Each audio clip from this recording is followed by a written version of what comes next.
Hey people, how you doing?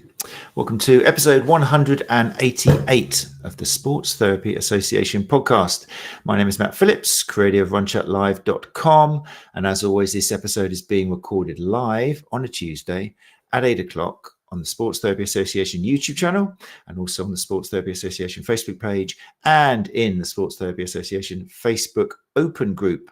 If you are listening to the podcast, then thank you very much. I understand the joy of listening in your own time. Maybe you're at work, on the train, or in the car.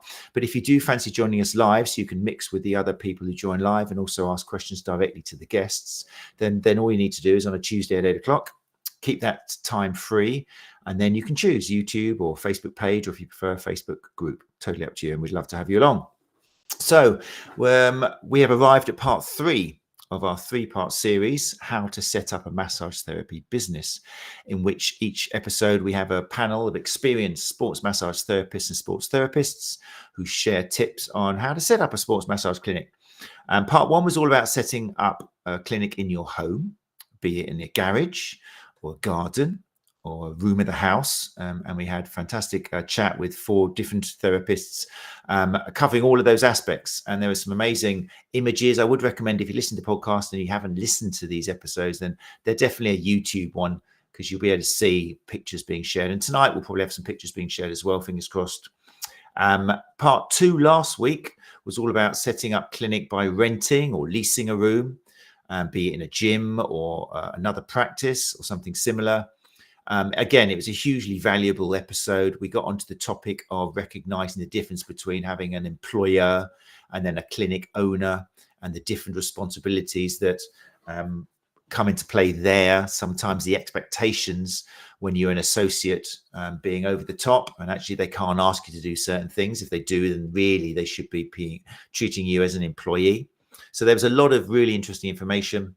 And we were joined by Chloe Reynolds, who's actually enjoyed it so much she's back this week, and also Sarah Janes of Affinity Bodyworks. Imi Testa was with us of Back on Track Soft Tissue Therapy, and also the wonderful Anna Maria Mazzieri, who's the director of the ST School and Hands-on Hub at Therapy Expo, who gave us a massive load of great information about the importance of contracts and making a decision as to whether you're going to be an associate working at someone else's place but still being self-employed, or actually being an employee, and the difference between the two. So all of these episodes are available on your favorite podcast apps, and also on YouTube, like I say, and at the Sports Therapy Association website, which is the STA.co.uk. Right, there we go. Back to this episode of the Sports Therapy Association podcast, which, as I say, is How to Set Up a Massage Therapy Business, Part 3, Mobile and Event Work. Let's bring up, in no particular order, tonight's panel.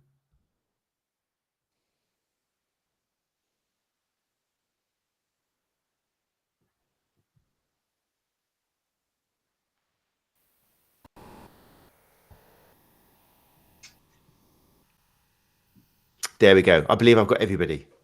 Yes, I have. Hey, everybody, how are you? Hello. Good evening. Hi. Wonderful. That's what, like 4 hellos. A number of times people have kind of waved at the beginning of a podcast. I just have to remind you that some people, about 3,000 a month, so no pressure, choose to listen to this.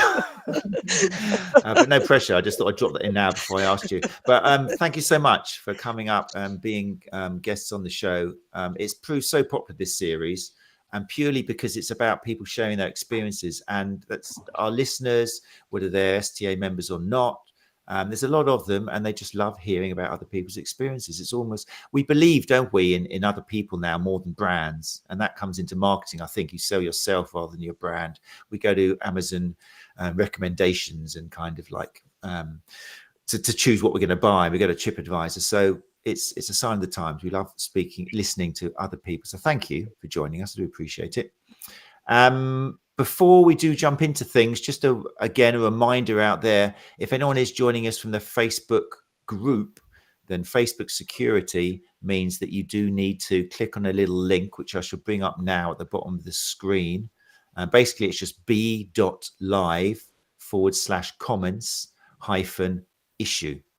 And if you click on that just once, then what you should see on your screen, I'll bring it up here on the screen so you can see it, is you'll get you've all set with the BeLive logo there, and it says there's no need to do it again. Your Facebook name and profile image will be visible when you leave a comment on all future broadcasts. And actually, we've talked about this before. It's a good way to get your logo out there. If you're going to ask a question on screen, don't forget, a lot of YouTube viewers are going to see this and they'll get to know you. And they might say, oh, who is that? That's a nice logo. I like that. I'm going to look at their website now. And before you know it, you might have increased the circle of your therapeutic alliances, and it might be someone in your area. So it is worth clicking that link just to make sure that all of your glorious logos and faces come up there. Right then, tonight, mobile and event work. As we've done in the past, we will spend a little bit of time just to let our listeners know who is on the panel tonight. So all I want is just a little bit about yourself. I think where you are in the country is really nice, because the amount of times people go, I'm just down the road from you. It's amazing. It is a small world. So let us know where you are, and then what you do at the moment, and then what your experience of, if there is any, of mobile and or event work. So I'm just going to go around the clock according to who I can see on the screen. Actually, no, well, I'll go in order here. Carla Bickerstaff of Sports Massage by Carla. Tell us about yourself, will you? So I have a degree in sports therapy and strength and conditioning. Graduated a very long time ago now. But I currently am working sort of mostly in clinic based in Sheffield. And then I do a lot more event work as well. So I'm all over the country for that.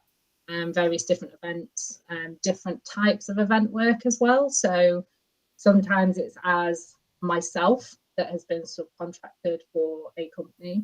Sometimes I work as part of an independent medical team. So we are contracted in by an event to provide services. And then most recently, I've worked as part of a medical team for a specific team. Like when I was away with the Invictus Games, I was part of Team UK. So I worked solely with that team. And each sort of element has a different sort of attribute to it, I think, and is slightly different in the services that we offer, the way you interact with people, and things like that. But I love it. I love the event work. I love being in clinic. I really like the diversity of the two that I get as well. So yeah, it's great. That's great. Thanks so much for joining us. I think we're going to be hearing quite a lot about you in the event part of the talk, because tell us a little bit more about Invictus Games so people aren't aware what it is, and also how you managed to get into it, because it sounds like a really inspirational, rewarding gig. So let's know about it. So the Invictus Games is for wounded, sick and injured service personnel from all the armed forces. And for me, it's something that I've always wanted to do, because I've done a lot of work in paraswimming and wanted to sort of be involved a little bit more with people with disabilities, be that physical or mental. And the Invictus Games opportunity came around I was invited to apply for the job through the work that I've done with Swim England. I sent my application in just hoping that I would get something, and I was invited along to their selection process, and I went through the same selection process that all the athletes went through, and got the call in February last year that I had actually been selected for the team, but I wasn't allowed to release any information until March, the end of March, when it was publicly released, which was quite difficult because people keep asking you, oh, how's it gone? Have you heard anything? That kind of thing. But then I had the whole year sort of working with the competitors that have been selected for the team and getting to know them individually, and their sort of injuries and difficulties that they struggle with, and not just the physical side of some of the injuries, but the mental side as well, which for some of them is almost a bigger challenge to overcome than the physical side. And then in September last year, we all flew out to Dusseldorf, and we were out there for 10 days at the games, and seeing the change in some of the competitors from the first day that we got there to the last day that we left was just amazing, and how much progress they'd made in their recovery, not only in themselves, but the advice that they were offering to their fellow competitors as well. Everybody was so supportive, and it was just a real really nice team environment to be part of, and to be able to support them and support their recovery is great. And when the team was selected, they were selected based on, for the competitors at least, who it was going to be most beneficial for their recovery. So it's not necessarily the best athletes, it's who it's going to help the most. Whereas other countries might select their participants based on who's going to win the most medals.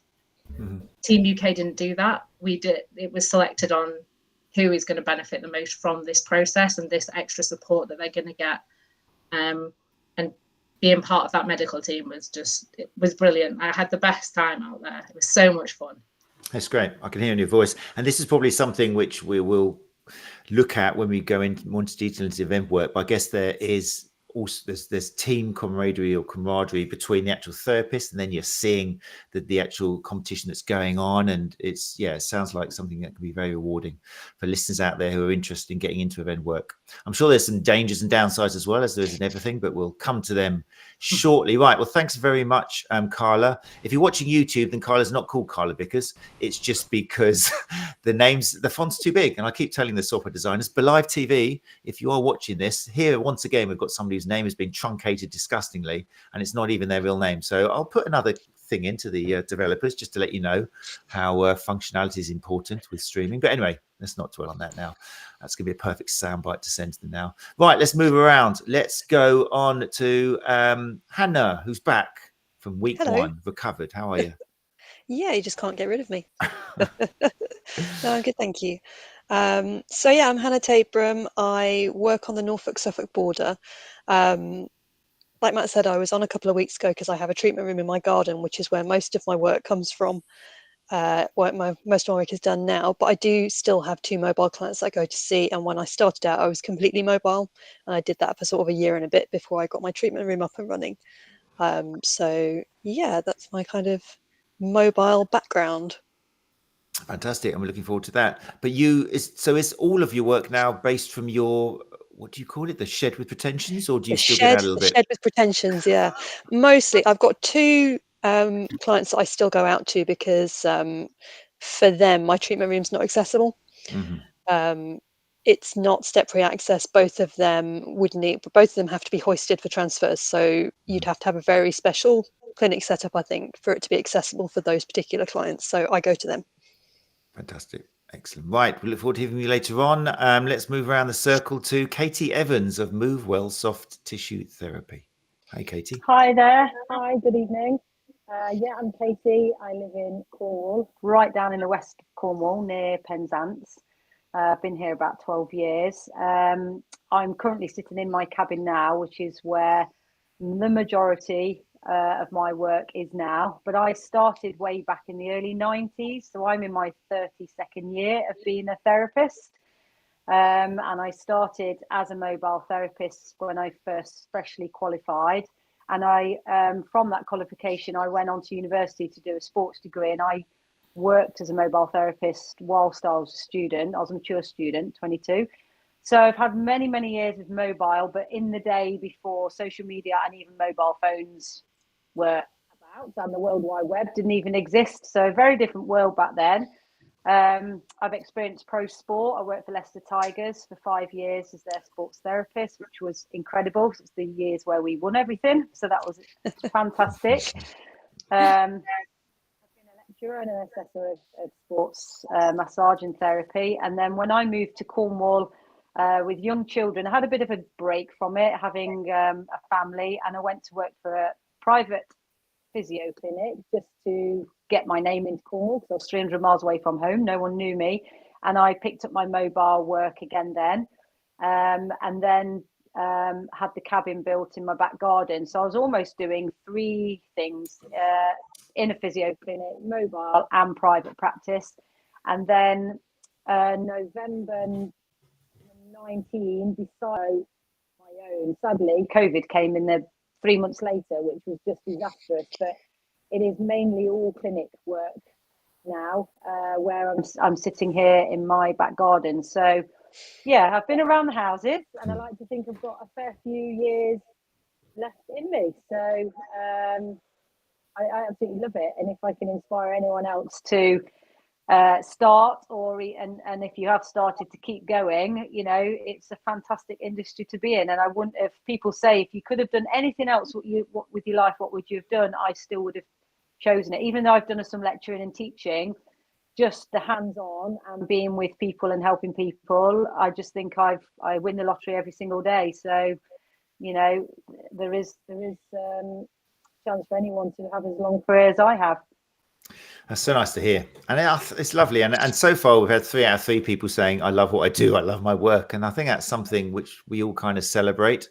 And it'd be really, and it is very inspirational. This is why people love tuning in and hearing about people's experiences. There's going to be some troubles and tribulations that will obviously come up, and you learn the hard way. You learn from mistakes, but no, it's lovely to hear all of your enjoyment of what you do. So I win the lottery every day. Isn't that a great expression? It's not used enough. It's great. Right, and last but by no means least, Chloe Reynolds is back from last week. How are you, Chloe? From CR Sports Massage. Yeah, I'm good, thank you. So I'm Chloe. I'm based in Tewkesbury in Gloucestershire. I now mainly work from a treatment room, but originally I was doing lots of mobile during my training, and then in kind of my first year, and it's gradually got less and less and less for quite a few different reasons. I haven't done too much event work, just I think mainly because I'm yet to find events that suit me and what I want to match with. But yeah, my experience for tonight especially is more mobile than anything else, really. Fantastic. Look forward to it. And again, just to reiterate, part 2 last week and part 1 all available on your favorite podcast player, wherever that may be. Also on YouTube, which I recommend, and also on where else? Oh yeah, at the STA.co.uk. So I mean, you don't have to listen to them in order. It's a bit like Jack Reacher, Lee Charles. You don't have to read the books in order, but it helps kind of in a way if you do. But you don't have to. Right. So let's get into the nitty gritty of things then. Thanks again, everybody, for joining us, my wonderful STA members. Let's start off then, just because it came first on the title, mobile work. I'm interested. Did COVID hit mobile work? Obviously, during mobile work, everything got ruined. Since COVID, has anyone experienced that mobile work has picked up again, or has it always been dented, or was it not really affected? It's as strong as it ever was. Anyone can jump into that if anyone has any answers to it. I mean, I qualified in 2021, so I didn't go through the whole COVID years. I kind of came out when I first trained. It was all very much, you need face masks and your face shields, and you're kind of going in like sort of you're about to, I don't know, do some kind of biohazard work in a film or something like that. But I mean, I think that for me, things seem to pick up quite quickly. I think by 2021, my experience was people were like, wear a mask if you want to wear a mask. I don't really mind too much. I think people were they were kind of over it. Does that make sense? And I don't know if that's just everyone's very blasé in Norfolk, because we obviously, I'm in a rural area, we didn't have the same kind of experience that maybe people did in sort of big urban areas.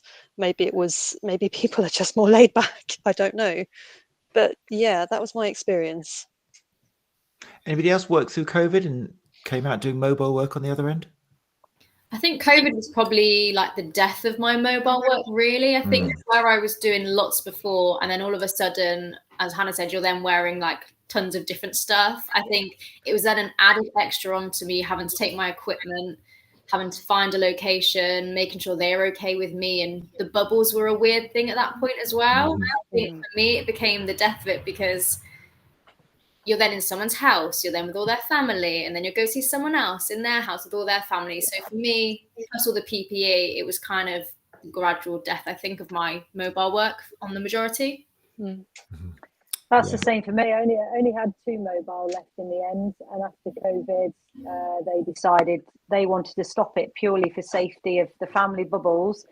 And the 2 people I see were housebound, and they knew I was back in the clinic mixing with other people, and they didn't want me, they shielded so strictly, they didn't want me coming back with I've got children going back to school, clinic getting busy again, and they actually put a stop to it, because they said I was quite a risk to the patients that I saw. So that's when it totally finished for me as well.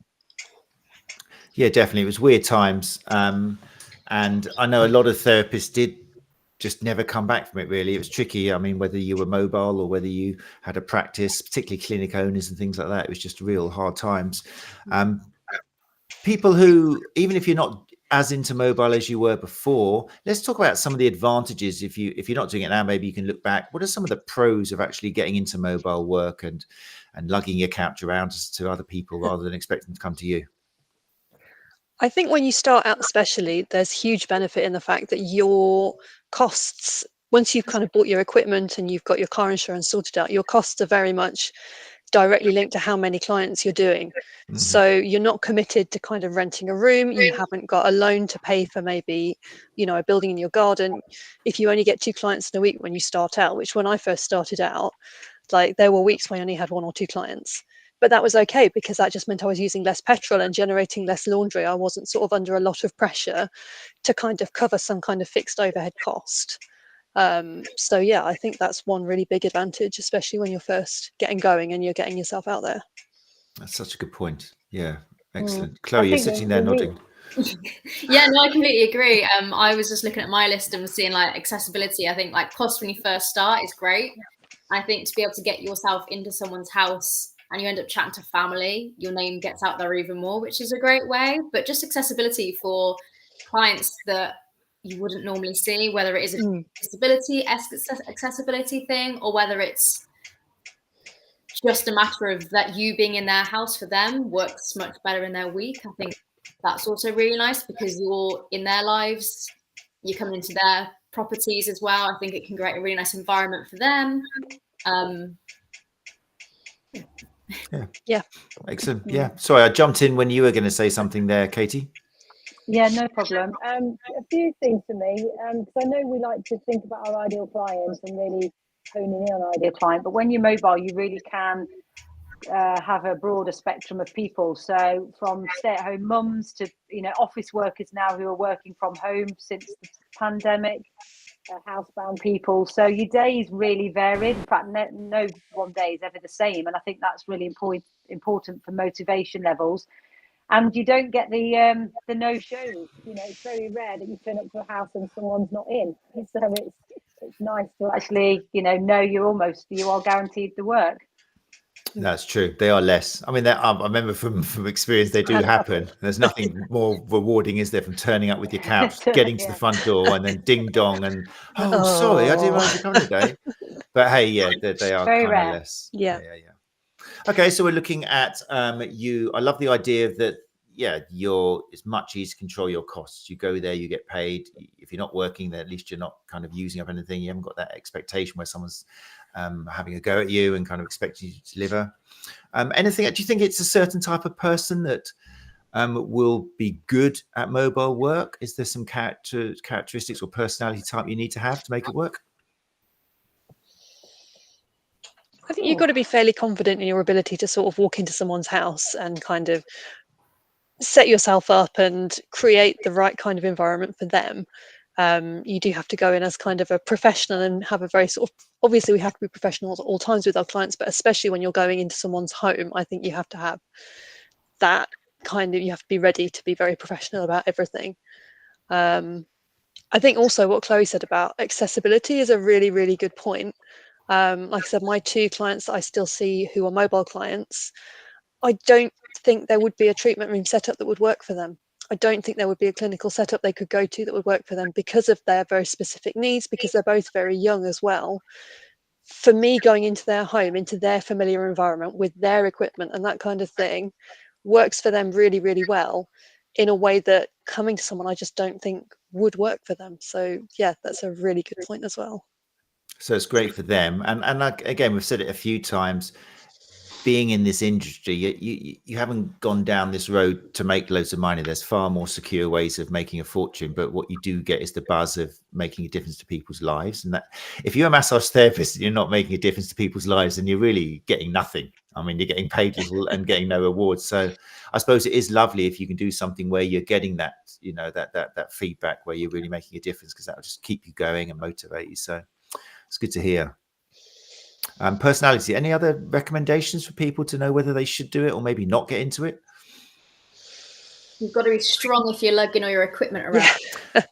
Especially if you go Yeah. flat. I've been asked to go to a flat before, and you arrive, and there's a really, really steep set of stairs, and then you look up and you think, "Oh no, I've got to get my bed up these really steep stairs." Oh gosh, what are couches that like is these the worst days? feeling. I mean, the last time I bought a couch when did mobile work, it was like 18 years ago, and I'm wondering whether nowadays there's more variety and they're all made of some kind of like feather-like material or something. But do you still have to look They're around to definitely find a light lighter. couch? They're lighter, aren't they? In the Yeah, old days, it was they are like lighter.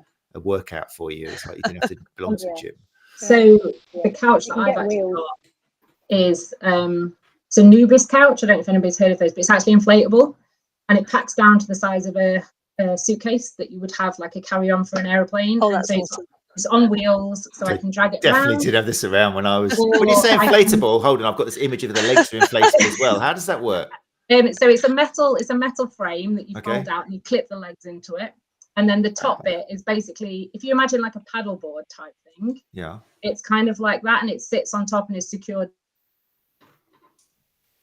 Don't freeze to now. the This metal is. Oh, base. there you go. It takes literally like That sounds 2 minutes to amazing. set up, so it saves my back Yeah, trying that to sounds so good. carry everything around, and like I can wear it as a backpack or I can wheel it. It was a big investment, Wow, we're but going it to have was to put that in the 100% show links. That worth it. sounds great. And presumably it's comfortable. I mean, what's the feedback from clients? Is it comfortable for everybody, or is it like a certain size or Do weight? you know, so I used it all the way through Invictus, and everybody said to me it was really comfy, but it's also quite tactile. So if you're somebody who like it's really smooth, and it sounds really stupid to say it, but the surface of it is very smooth and soft. It's quite a firm couch. If you Google it and you look at them, you'll see them actually people doing like gymnastics on it, like doing a handstand. So it's very sturdy once it's up. But actually to lie on it, I would happily lie on it and go to bed on it overnight if I could, like if I had to. So, like that's how I feel about it. But I suppose it depends on your clients and what sort of treatment you're offering for them as well. So, but This is another if it question. punctures, Yeah. can you change the top part of it only? If you get it ripped or it punctures, can you keep the legs and change the top? Yeah. So you can change. You can order. It comes in a variety of colors, so you can color code it to your business and things like that, and you can have your business name printed on it and things like that. And like I say though, it is quite an expensive couch. It's not something that if you were just starting out, I wouldn't say go and spend money on this, because you're talking like between sort of £1,500, £2,000. Wow. It is a big investment. A load of our listeners have just stopped listening to you completely. They've Sorry. But Oh, well. it is for me, I found it so much easier to, like you say, from carrying around a huge bed that I had when I first started out and started working and things like that. Definitely. It's now literally like a suitcase size, fits in the boot of my car so easy. I put my kit bag on top of it, done. It's like you say, I mean, it's all relevant. It's all relative, because if you're doing a lot of event work, you know, you want something that you can carry around. You're not going to end up aching and missing out on work later on because your back's hurting. So it's weighing things up, isn't it? Obviously, it's expensive, but if your livelihood comes from event work, then that's the investment. It's something I've thought of with that, and I wonder if you've got an experience in it. If you're doing mobile work, then obviously you've got all different shapes, sizes, weights, and even just kind of tastes of the people that you are visiting. So that's something which is important when you take a couch there. You need something which can adapt according to the person who is at the other end. So is that something that therapists should look out for? Because there are some cheap stuff out there. There is some cheap stuff out there, but suddenly you've got somebody who's a bit heavier or wider, and this bench just won't help. This couch won't help. So what's your advice there? I think most of the industry standards now are pretty good. If you go to Physique, I think the ones that they offer, I think most of them now are going to cater for that. You may get some a little bit narrower to try and make it lighter. But you can try and maybe establish what your clients like before you go, and then you can get the add-on bolsters that go on the sides for their arms, like the straps that go over, and you can just lie your arms on, and you can take the head cradle. So, because hopefully you're finding out who the client is before you go. You're not no clue who they are. So once you get a picture of who that person is, you can take the kit right kit with you. So some couches are adaptable with add-ons. I found that. Just one thing on the size of the couch, I did have a friend who bought a smaller car that was more economical for mileage, and then found that she couldn't get the couch in. So yeah, that's true as well. Your car type. Yeah, that's true. The car you buy, you've got to think a lot. Yeah. I had a Nissan Micra. Yeah, I've got a Fiat 500 and mine fits in the boot of that. Yeah. You got it in. Yeah. I had the seats folded down in my car, but yeah, the massage mobile was, we were all good. Massage mobile. I like that. Yeah. Fantastic. What about, I mean, again, I'm going back a bit since I've done my mobile work, but I remember some people were thinking, oh, should I get adjustable legs or not? And it's like, if you're doing mobile work, because I'm sure you guys, well, I presume you guys will agree that changing the height of the couch is going to be an important thing to do, not just on different sized people, but if you're doing different techniques or something, it's quite an important thing, isn't it? So can you get by on without adjustable legs if you're doing mobile work? You know, I was at when most of them have. Yeah. I mean, I don't tend to change the height of mine very much just because it's a faff. So I just I've always just tended to manage with what I've got. But, you know, yeah, they'll be fine. Most of them have the pull down legs. But yeah, it can be done. There was at Therapy Expo this year, there was a stand that had what they said was a completely portable electric massage table, which I didn't look at properly, just because that's not what I'm looking for anymore. But it was really interesting. It looked really good. I saw a couple of people having a go on it, and it looked, completely adjustable, and it looked good. After doing mobile work, I remember when I moved we set up a big clinic and stuff, having that automatic couch was just like heaven, especially if it was a foot pedal. It was just like, I'm never going out again anymore. Look, they just put them down for the hell of it. You don't even need to. It's something else. It's something else. But yeah, you're not going to have that with. So was the idea that this was a mobile? Yeah, automatic? It was meant to be a completely portable electric massage table. Gosh, that is something else. Wow. Gary Benson's just said here. A bit more closely if I'd known you were going to do this. I'm just going to say, Gary Benson's mentioned in the comments, STA members have a great deal with physique. It's true, on a lightweight couch or even a starter pack if it's just starting out. I was chatting with the physique people the other day. We had a lovely hour communication. And make sure if you are an STA member that you have a look in the STA members area for the very generous discount you get from physique. It can save you lots of dosh, and it is really a one-stop shop. We've got loads of stuff. I sound like I'm doing an info now. I feel like I'm doing some American info, but it is that they've got so much there. It's worth checking out if you haven't yet. Great. So couches. It sounds like these days they're better, but I remember back then it was like they had like £50 couch. You thought, excellent, that's gonna be the one. But then you realize it's fit for nothing. It might be fit for one person who's 5'3" and weighs 40 kilos. Great, but anyone above or below, forget it. So okay, I think the best thing to do there is just read the reviews and do your homework and ask around in some of the chat groups as well. But reviews normally give you a good indication of how well the couch is performing. Say that again. Sorry, your sound is, I couldn't hear any of that. Just repeat that if you could. Sorry, just advise people to look at the reviews before they buy. Oh, the reviews, yeah. And asking the other, the support groups on Facebook what other people use, and just go with word of mouth. Definitely ask colleagues. But now, thanks to COVID, I mean, we do talk to each other much more. We don't see it as competition. So, especially if you belong to like a professional association as supportive as the STA, just reach out, put something in the chat. Hey, anybody, I'm looking for a new couch which has got these attributes. What do you recommend? And bam, boom, boom, boom, boom, boom. Tried and tested by your colleagues. So, okay, because of time, what about some of the things people have to look out for? What about the dodgy parts of doing mobile work? I think just like safeguarding yourself, because you do not know where. When I started, I was 22 and I was so naive. And you just go to people's houses, even if you chat to them beforehand on the phone or get them to fill out your forms, you do not know where you are going, what these people are actually like. I did a lot of work at nighttime as well. That's another factor. I was very young female. That's another factor that was not so great for myself. So I think looking back, it was just making sure that you safeguard yourself, so you know where you're going, someone knows where you are.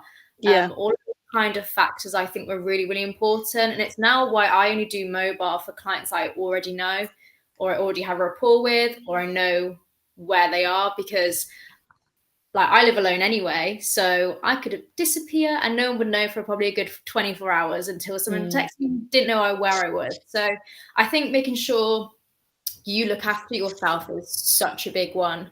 Having a partner or someone know where you are, having your location on your phone so people know where you are. But I think having that pre-screen chat with clients as well is a really, really important one. So you know them before, or have you at least spoken to them before you actually rock up at their house with your massage table? Yeah.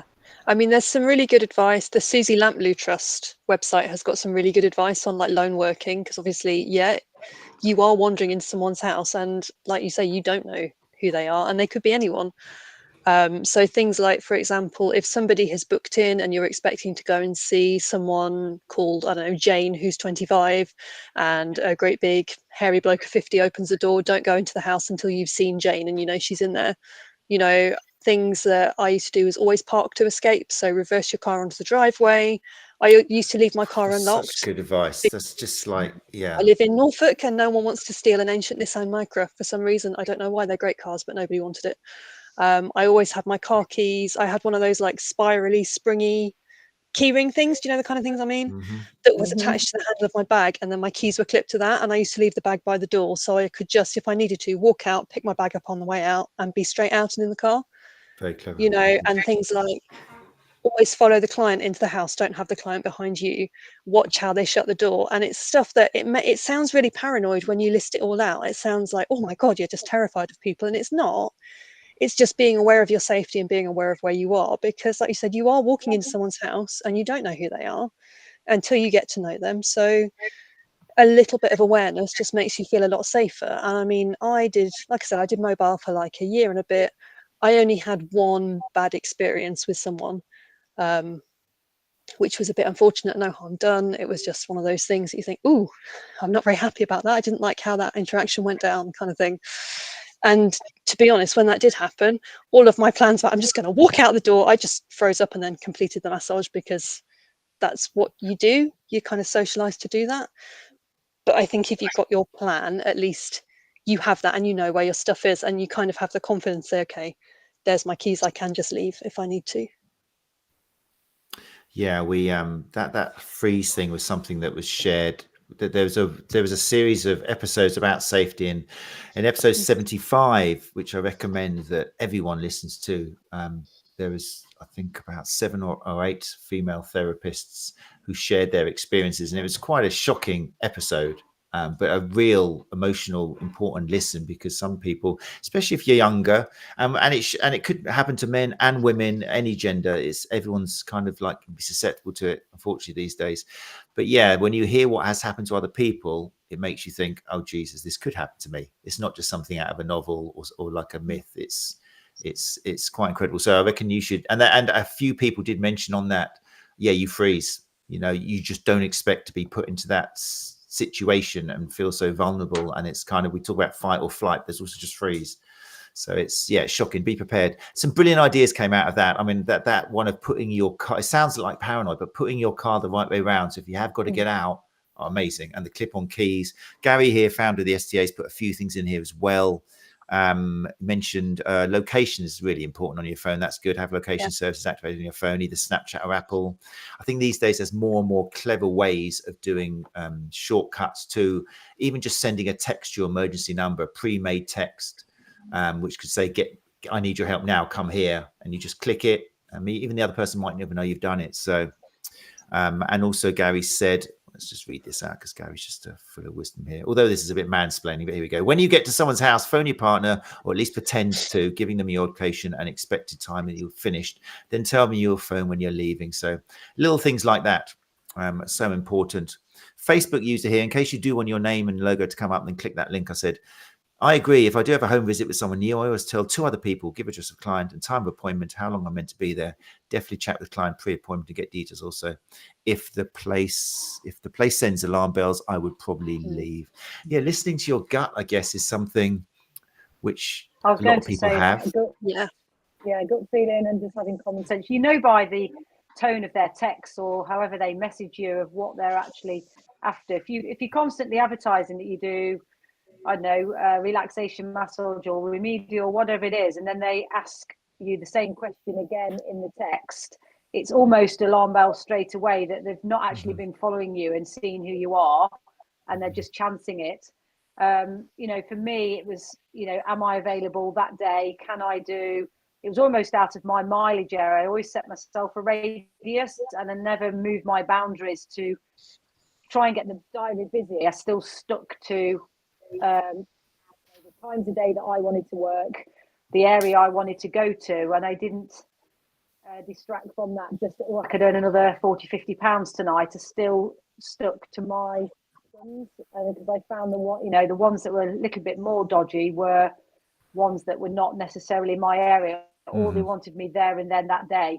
So I think you can tell a lot by their initial contact with you and then what they're requesting from you. You do get a really good feeling from it, I think, straight away. And I always say go with that gut feeling, even if it sounds too good to be true.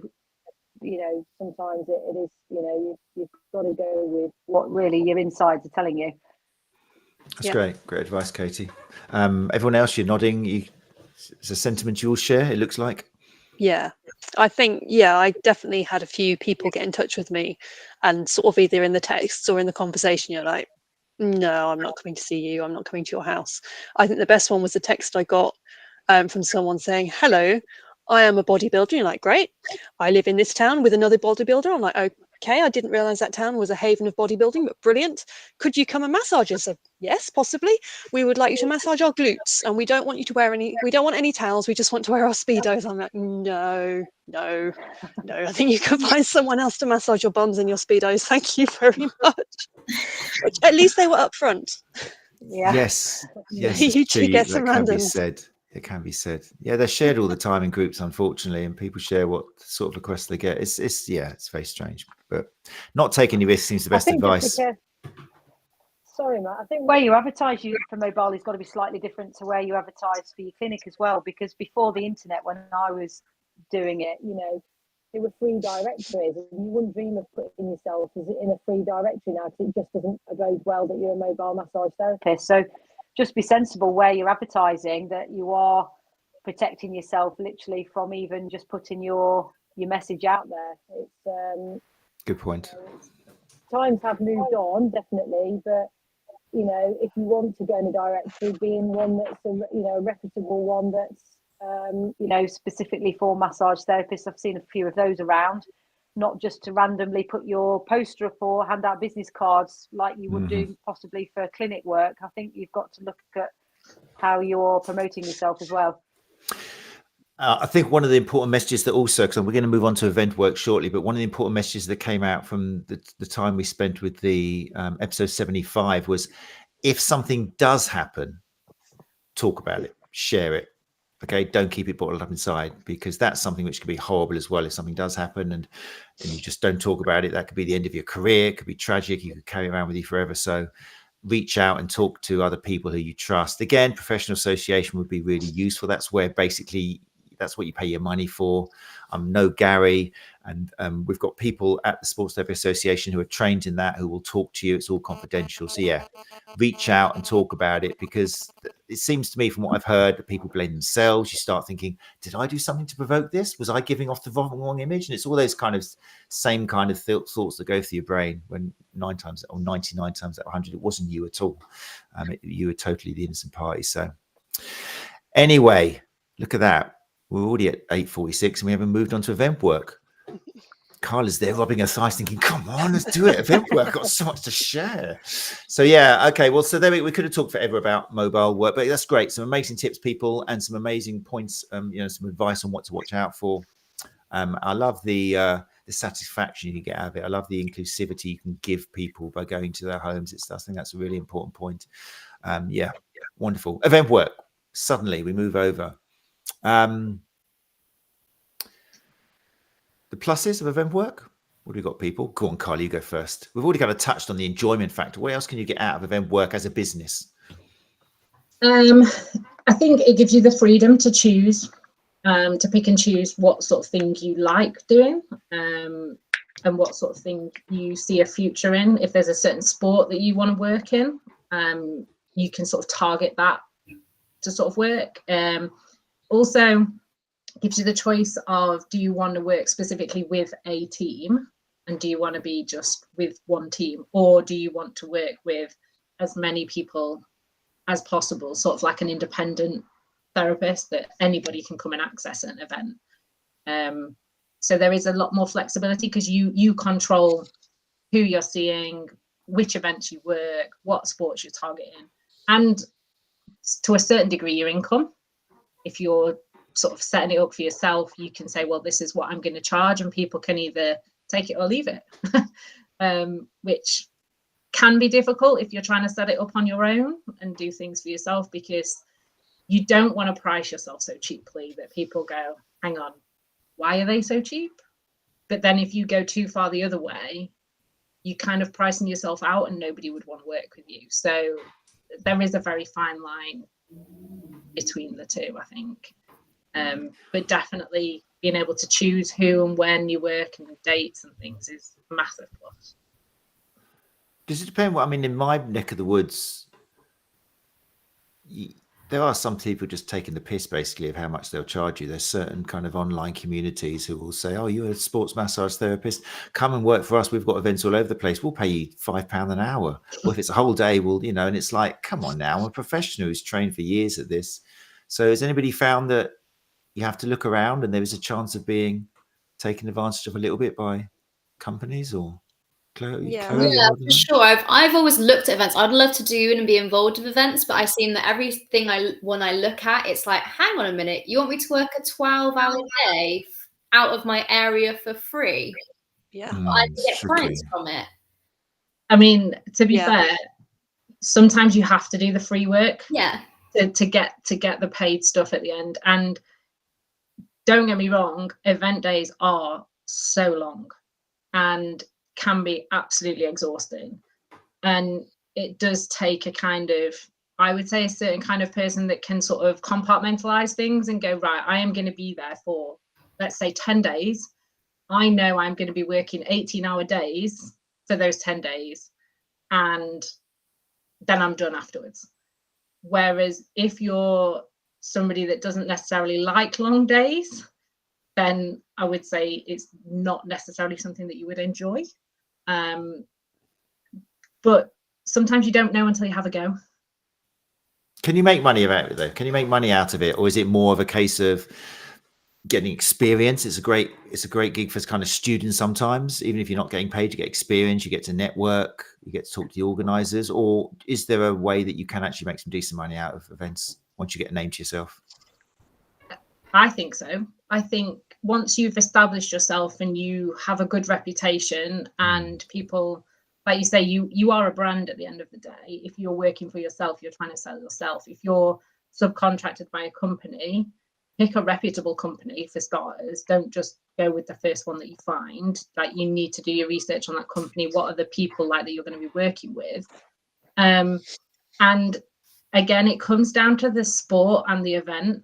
So each event will have a budget for medical cover, and that will then be determined on how many, because they will have to have a set number of paramedics, a set number of physiotherapists, a set number of doctors. Like, that will determine how much the money is divvied up, let's say. And certain sports are more lucrative than others. So tennis, for example, has a shed load of money. That can be really lucrative if you can get into tennis.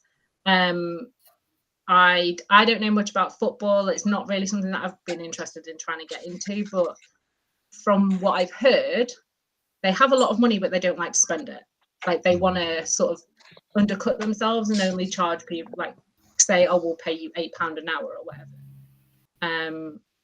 So it's kind of do your research and see what you want to do. Sometimes it's just about getting your foot in the door, so you have to do those voluntary things and network and meet other people and, like I say, build your reputation, and then that leads on to bigger and better things for you. Jump in, anyone. Is there anything that you avoid if you see like an event advertiser? Is there anything you avoid, or things that you think not going to get involved with that at all? Sometimes it will be the sport. and it will depend on what they're advertising a role as. Yeah. So if there is something like, I've kind of avoided things like BMX biking at the moment, because if somebody comes off a bike, that is very much more of a medical role. But some events I do dual role, so I do that kind of medical thing. But if I'm looking and going, do you know what? I don't want to be dealing with 50 people coming off on the same corner or anything like that. I might sort of step back from that event and be a bit more in what I would call my comfort zone. So swimming, tennis, netball, those kind of things. But then being at a multi-sport event is great because you can travel around to big things like Commonwealth Games, for example. But those opportunities are not always paid for the multi-sport things. It's kind of, you have to decide what you like as a person and know what you want to achieve from it and what you want to do, really. If it's a company that are advertising that they want people to sort of subcontract for them, I would do my research on that company first and see what the reviews are like. If they're offering to pay you, have they paid the last people that worked for them? Like, there's nothing wrong with doing your research like that and saying, actually, do you know what? They haven't paid someone that worked for them 2 events ago. I'm not touching them with a large pole. Like, reputation is massive in event work. I found at events, I mean, I'm biased, it's all my events. Actually, I've done rugby tournaments, but mainly it's been marathons and half marathons. And I used to put people together, and you wouldn't make much money out of it, but it was a great opportunity. If you're doing a local marathon, let's imagine there's 6,000-7,000 people going to Brighton Marathon or something, cards, giving out your cards. You know, you're spending time with the runners and you're giving them a card at the end. So in theory, you are like giving your, you know, you're distributing your cards to the actual exact people. You know, it's not like putting a thing on Facebook and hitting somebody in Glasgow or something when you live in Brighton. You really are getting the locals. So I've always seen it as a great way, probably the best way of advertising, going to an event, especially if it's, you know, local people attending it. Because they're going to love you. You know, you're going to give them a great treatment. They're going to say, oh, well, that was amazing, you local, and bam. So I see it as an advertising thing to get out there. You've done rugby before, haven't you, Katie? Was it just, was it matches one after the other, or did you go to tournaments where you were kind of working with a team across a period of time? Is Katie frozen? I was going to say, No. that was back in the year. Can you hear me? Just about, yep. Can you hear me? Yeah. I'm going to have a lot of editing for this episode.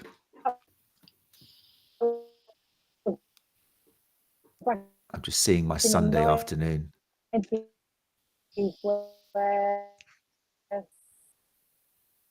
No, that's just freezing at the moment. Sorry, Katie. Sorry about that.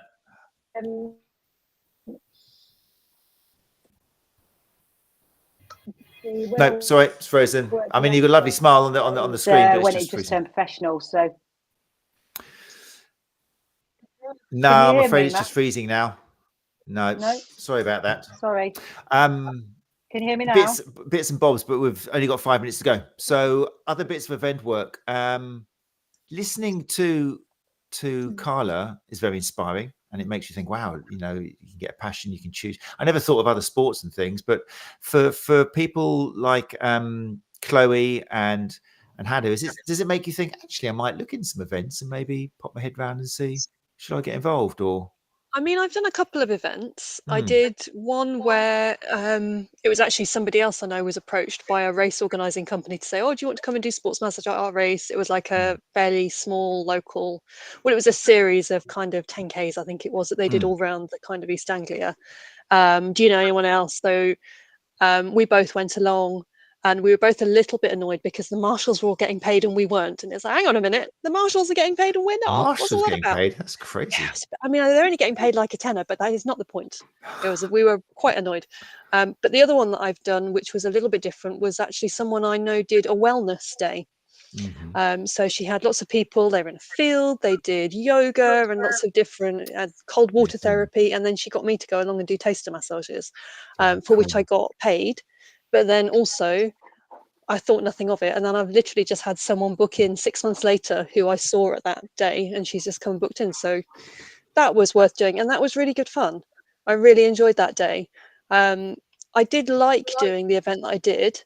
I enjoyed the experience of doing it, but I like doing the kind of slightly slower paced, kind of more gentle, sort of 10-15 minute neck and shoulder type massage that I was doing, because I had time to talk to all those different people and sort of tailor every little treatment to them. And I really liked that. So I'd quite like to do a bit more of that, even though it's not quite a sporting event. It was really good fun. Yeah, one of our guests, Lucy Williamson, nutritionist, does a lot of those wellness days, and she works with David Jacko Jackson as well, who is into the breath work. And together they've got this thing called, root from the root or something, but it's all about restoring, kind of working with nature and eating well and doing, a lot of meditation and yoga, and they have massage things. So a great networking opportunity as well. And like you say, 6 months later, somebody gives you a call. Yeah. Nice way of looking at it. Right, look, it's 8:58, so I'm conscious of time. We have lost Katie, I'm afraid, but then the sound was going out anyway. So anything else about event work? I mean, I think we've mentioned it can be really rewarding. You need to do your homework and look around. Good for networking. Great for students, I believe. I think you really have to put your time in. Some people complain that we're not getting paid, but if you're at an event work where you're having to do your 15 minutes, it can be really hard work, but great experience for practicing. I think it's, I always love taking teams to the marathons and things and working that out. So we've got a comment here from Facebook user. Sorry, Facebook user, I'm not sure who you are. It's probably someone I know. But you said, I thoroughly enjoy doing event work here and there. Some paid, Ironman Bolton, and some voluntary, Commonwealth Games. Great opportunity to network with other therapists, pick up useful tips. Not many new clients as a result, despite giving out cards, but mainly positive experiences. Oh, that's Nicola. Hey, Chamomile Health, Nicola. How are you doing? Sorry, it's because you just need to click that live link and then your name will come up. Hope you're well, Nicola. Yeah, I mean, I think it depends. I think if you're going to an event which is in your hometown, then great. But if you're traveling up somewhere else, like, I'm not sure if you're from Bolton, but if you're going somewhere, then the cards aren't going to be quite as useful. But in your own neck, it's worth doing. In your own neck of the woods, worth doing some event work. Right then, look at that, 8:59. So we blasted through that, but I'm pretty sure we've given out some great information. I say that like it was me. You guys are giving out some great information, so thank you very much for that. As always, if people are interested in, they've got more questions, the best place probably to go is YouTube. That's the best place to leave comments because it's just there forever and it'll show up in Google. And I'm always keeping an eye on it. So if you've got any other questions about either mobile work or event work, head to the Sports Therapy Association YouTube channel and stick the comments in there, and I will make sure they're answered. I will let people know if you're directing towards one of our guests. And just to let you know once again who you've been listening to tonight, best way of reaching people, let's just go down the list and ask what people should do if they want to get hold of you. So Carla, if people want to contact you, is it best through Facebook or Instagram? Just either Facebook or Instagram through my business page, probably. Brilliant. So, and that's both Sports Massage by Carla, isn't it? Yeah, they're both them. Yeah. Very nice. Fantastic. Great. And then Hannah, if people want to contact you, Instagram you on as well, and the website? Yeah, probably Instagram and Facebook as well. And I think I am at Hannah Tabram Sports Massage Therapy. I'm just going to have to look that up. I can't remember. It's been a long day. I don't know what my Instagram. If you put Hannah Tabram SMT in, then I will come up on Instagram. Fantastic. I like on your webpage, I'm pretty sure, I'm just going to bring up some YouTube screenshots here of your website. Even at the top of your webpage, it's got the email address there, hello@. So that's a really nice idea as well, just at the top. I highly recommend when you start your business, if you are married to someone who builds websites for a living, I do recommend that as a way to start a business. Finding it's very, very, very useful. Okay. He will be very pleased. Excellent. But you just have to watch out what their footwear is like when they're drilling in the garden. But that's another story. Don't trust them to choose their own footwear. Yeah, great. So I'm just putting up the screen for those of you who have joined us live. There's people love seeing websites. I've had emails saying, "Oh, it was really nice when you showed other people's websites. It gives us ideas." So there's that's Hannah's website there, which is like I say, hannahtabram.co.uk. Also, I'm just going to go back a second to Carla's wonderful Facebook header. Look at that. I mean, that is just like Event City. So much on there, and it shows association with other companies as well, which is really cool. It just shows how much you can make your Facebook work for you. Really nice use of Facebook there, Carla. So yeah, good job there. That should inspire a few people. If you listen to the podcast, I recommend you do go along to YouTube and have a look towards the end of the show. Well, listen to the whole thing, but have a look at the end of the show and you'll see some great examples of visuals there. And then also we have got the Move Well Soft Tissue Therapy up here from Katie Evans, which is a lovely website as well. Loads of information on there, great visuals, very commendable. And also we got About the CR, which I love. It's just great. It's very infectious. CR being obviously Chloe Reynolds. Chloe, people can reach you on Instagram, can't they? CR Sports Massage? Yeah, just any socials at CR Sports Massage, yeah. Brilliant, great. And also the thing I love, I mean, Chloe's got the STA logo on there as well. Use the STA logo, people. We really have got a good rep amongst allied health professionals. You know, we really are forming an integral part of multidisciplinary care. People are listening to us. They're loving the stuff we do at Therapy Expo, and they're respecting our members because they know that it's coming from an evidence-based background, that we're up training and learning to that. You know, we can spot the red flags. We can help refer people out for often undiagnosed symptoms. So now is the time more than ever to flaunt your STA logo. And if you need any advice on that, then obviously just email Gary@thesta.co.uk or Matt@thesta.co.uk, or just go to the members community or the coffee chats. We talk all about websites and things like that there. And then also, just having a little look here. No, that was it. That's all the websites I've had. So, Katie, I think, is back. Katie, if people want to contact you or have a look at your, I'm sure Katie did join us, didn't she? Is she here somewhere? Maybe not. She came and went. I think she's in the chat. Oh, she's in the chat. There we go. I did see it, Kate.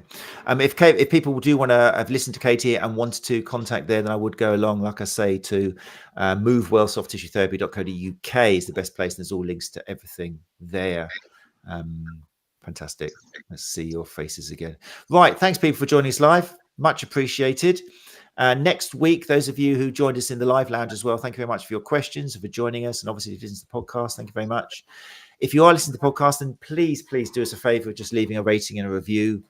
We have about 3,000 downloads a month, and we have about 50 reviews or 50 stars, and they're all 5s, which is lovely. But I would like the other 2,950 of you who download our free product to just get your hands out your pockets and just leave a 5 stars. Would be nice. I'm not saying 2,950 by tomorrow, but should we say just 1,000? If you're on the iPhone, it takes you about 22 seconds. You know, you just have to go to your In&A app and just put 5 stars in there. You'll make all the difference. We don't get any money. It just means that the great word of our guests gets out there more. It means it comes up higher in the Google search results when people put in mobile work or event work. You know, we need that. So please do the right thing and leave a rating for the Sports Therapy Association podcast. Next Tuesday, March the 12th at 8 o'clock, the topic is going to be fitness for individuals with disabilities. I'm very excited to bring you special guest Robert Francis, who has just launched movemojo.com. The website is live and active if you want to have a little look. Amazing project. Talk about reward and making a difference in all across the world. I would encourage you to have a look at movemojo.com now. And I'm going to have the creator, Robert Francis, in the studio next week. So if you are listening to the podcast and you want to join us and put questions to Robert kind of face-to-face in an online world, then yeah, just go to YouTube or the Sports Therapy Association Facebook page or the open group and join us there. Thanks again, once again, to our STA panel for joining us. Thank you, everybody. Thank you. And people who are listening, hopefully we'll see some of you in the live lounge next week. In the meantime, take care of each other.